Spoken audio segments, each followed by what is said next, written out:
Salam sejahtera dalam kasih Kristus. Tuhan memberkati Bapak Ibu Saudara sekalian sepanjang hari ini. Tetaplah mengandalkan Tuhan, tetaplah percaya kepada Tuhan. Kita berdoa. Bapa yang baik, dalam nama Yesus, kiranya pagi hari ini menjadi hari yang indah bagi kami, di mana kami melewatinya bersama-sama dengan Engkau, berjalan dari kemenangan datang kepada kemenangan. Terima kasih, biar firman-Mu yang akan kami dengar memperlengkapi hidup kami, sehingga kami menjadi pribadi-pribadi yang dibentuk oleh Tuhan untuk membawa perubahan atas kota di mana kami tinggal. Terima kasih dalam nama Yesus. Haleluya. Amin.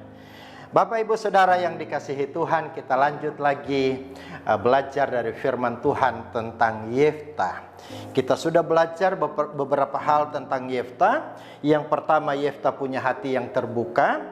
Yang kedua, dia mengandalkan Tuhan. Dan yang ketiga, dia pribadi yang selalu siap bayar harga.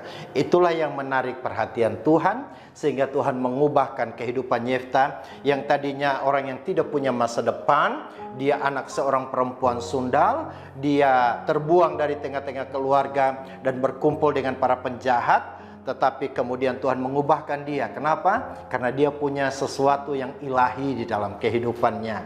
Yang keempat, kita mau belajar hari ini dari Hakim-Hakim pasalnya yang ke-11, ayatnya yang ke-39, berkata begini. Setelah lewat kedua bulan itu, kembalilah ia kepada ayahnya, dan ayahnya melakukan kepadanya apa yang telah dinasarkannya itu. Jadi gadis itu tidak pernah kenal laki-laki, dan telah menjadi adat di Israel bahwa dari tahun ke tahun anak-anak perempuan orang Israel selama 4 hari setahun meratapi anak perempuan Yeftah orang Gilead itu. Nah, Bapak Ibu Saudara yang dikasihi oleh Tuhan Yesus Kristus, yang keempat yang saya belajar dari hidup Yeftah, dia orang yang punya integritas. Ada beberapa orang yang seringkali ketika dia jauh dari orang lain, dia jauh dari keluarga, dia jauh dari teman-teman sepelayanan, hidupnya berubah 180 derajat. Kalau dalam pelayanan, kalau dalam komunitas gereja, seolah-olah seperti seorang malaikat, tanpa dosa, tanpa salah. Bisa berbicara tentang kebenaran yang luar biasa, bisa berargumentasi tentang firman Tuhan. Tetapi ketika dia terpisah dari orang-orang yang selama ini bersama-sama dengan dia, maka dia berubah 180 derajat.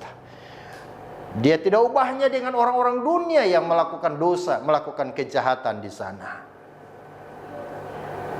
Itulah orang yang tidak punya integritas.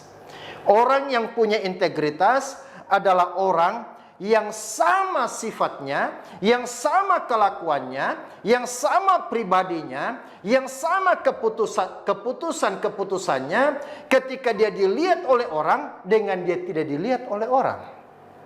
Atau dia berada di tempat yang tersembunyi, dia berada di tempat yang jauh dari rekan-rekan sepelayanannya, rekan-rekan komunitas imannya, saudara.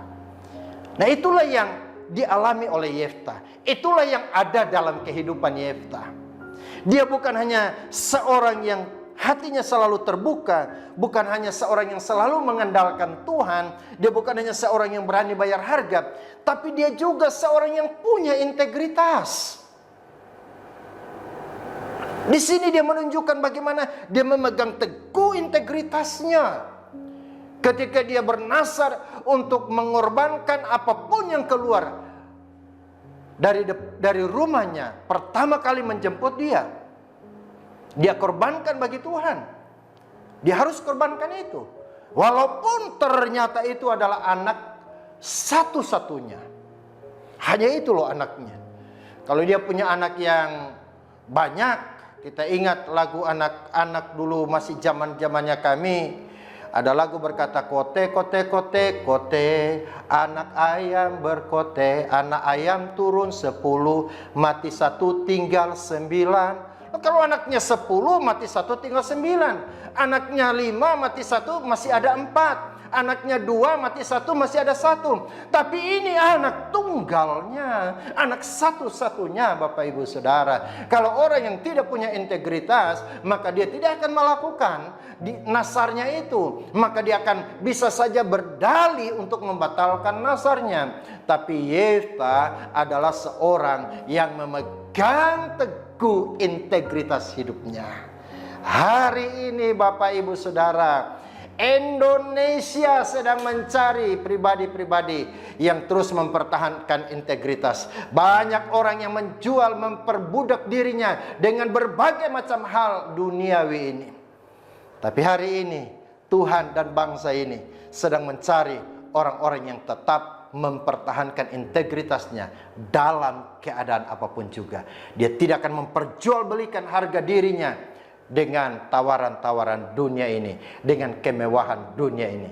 Tetapi dia akan terus memegang teguh integritasnya, memegang teguh imannya, memegang teguh kepercayaannya, memegang teguh kesucian hidupnya di dalam keadaan apapun juga. Doa saya, saudara adalah orang itu. Doa saya hari ini, Tuhan akan mengubah kita menjadi pribadi-pribadi yang terus memegang teguh integritas. So, selamat menikmati hari yang baru ini bersama-sama dengan Tuhan. Berjalan di dalam integritas. Ada orang melihat saudara atau tidak melihat saudara, saudara tetap memiliki sikap iman yang sama. Saudara tetap memiliki sikap hidup yang sama, pegangan hidup, karakter hidup yang sama. Tuhan memberkati hidupmu hari ini dan hari-hari selanjutnya. Berjalanlah bersama dengan Tuhan dan raihlah kemenangan bersama dengan Dia. Tuhan memberkati Bapak Ibu Saudara sekalian. Kita tunduk kepala sekali lagi dan kita berdoa. Terima kasih Tuhan, terima kasih Engkau sudah mengajar kepada kami banyak hal dari pribadi yang bernama Yefta. Hari ini kami tidak akan melihat lagi masa lalu kami. Kami akan meninggalkan masa lalu kami dan kami akan berlari mencapai tujuan panggilan surgawi, supaya kami bisa menjadi pribadi-pribadi yang dipakai oleh Tuhan untuk mengubah kota, mempengaruhi masa depan bangsa ini. Kami menjadi pribadi-pribadi yang menjadi saluran berkat bagi Tuhan, bagi banyak orang dimanapun kami pergi dan berada. Nama Tuhan dipuji, dipermuliakan. Terima kasih, terpujilah Bapa di surga. Kami mengucap syukur dalam nama Tuhan Yesus Kristus. Haleluya. Sama-sama katakan amin. Tuhan memberkati saudara. Sampai jumpa. Haleluya. Amin.